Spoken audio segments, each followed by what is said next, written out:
Who opposes evil and injustice in your world? I'm DBJ, and today is day 11. In my world, there are 12 houses, and actually a 13th unnamed and unwanted house. But today I'm only going to talk about two of those houses. One is the house of day, the other is the house of night.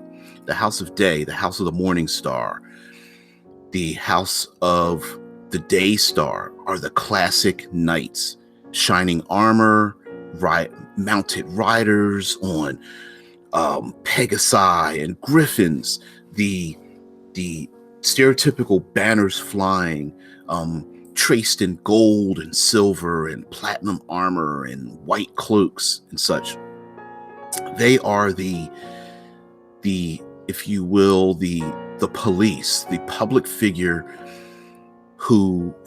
who travel around the world of Roanarch, slaying evil, bringing people to justice. They're also the bounty hunters, the ones assembled to right wrongs and fight evil in a larger sense. They're not exactly police.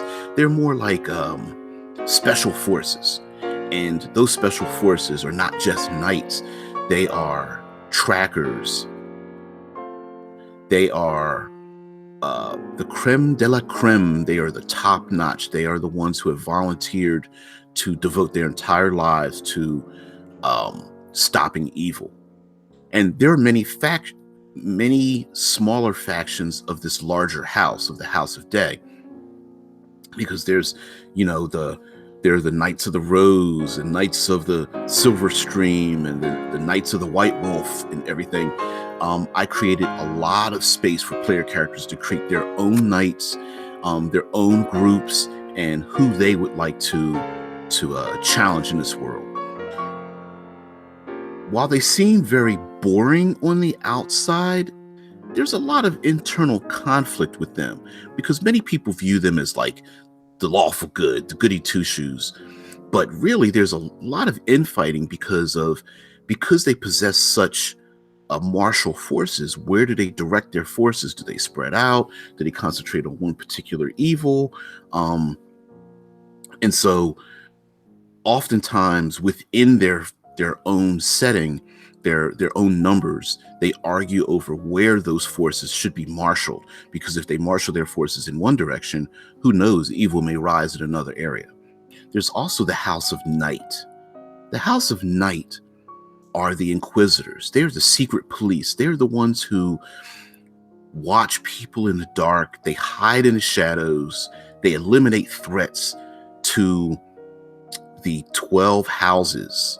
They are the ones who police the government and how it runs. They are the ones that police society and look for dissidents.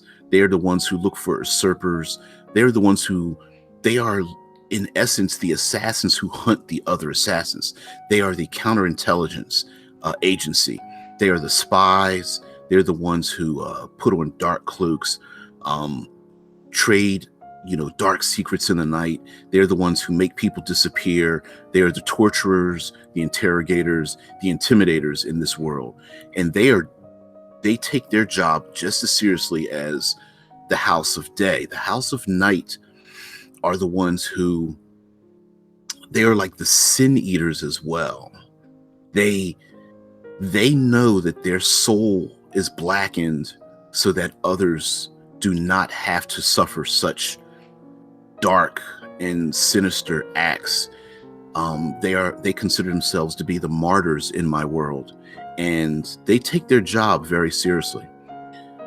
Oftentimes, they will actually operate hand in hand with the House of Day, because remember, the House of Night, the House of Darkness, the House of Secrets, is part of this government of Roanarch. And when people disappear in the night, when suspicion is cast upon someone, they can get in conflict with the House of Day, who's like, wait a minute, the public should know about why, Master Gerald was, taken away and placed into a dungeon.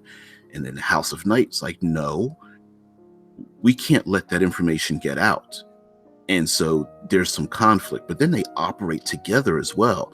Sometimes finding evil is not about riding on a white horse and destroying it. Sometimes it needs to be flushed out into the open. So the House of Night comes in, flushes evil out into the open. The House of Day rushes in, surrounds them, and the public understands that, yes, this evil has been rooted out.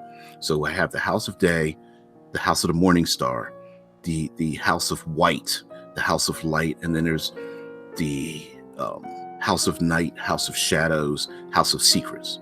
So I'm DBJ. I am a contributing writer to Critical Hit Publishing. If you've watched all these videos so far, you already know that. Of course, we've got all kinds of products over at Critical Hit. Here we have the, let's see if you can see this, Wild Magic deck of cards. Bam. I find these a whole lot easier to use than the weird and kind of bizarre sorcerers table. These you can pick out 6, you could pick out 10. In my world, I actually pick out specific cards, both positive and negative, for various spell casting groups, and use those as my success, failure, critical success, fumble usage in my world. So anyway, head over to Critical Hit, check out, see what we're doing. And of course, this My 30-Day World is sponsored by AdTab, Absolute Tabletop. They have a Kickstarter for A Dead Man's Guide to Dragon Grin. Please check it out. Thank you for watching. I really appreciate it, and I'm out.